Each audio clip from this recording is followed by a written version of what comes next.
guys, Candida here, and this ice cube tray not only comes with a lid, but it comes with a bin. So right here we've got a little lip. We just lift it up. All we've got to do is fill the silicone trays with water.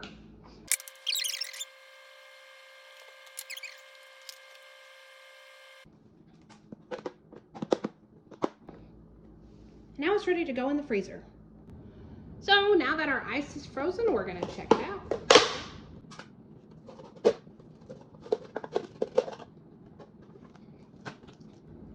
So you can see we've got our ice cubes. And just like that, we were able to pop out all of our ice cubes. I know it does help if you push here on the bottom of it just to help make them come out easier.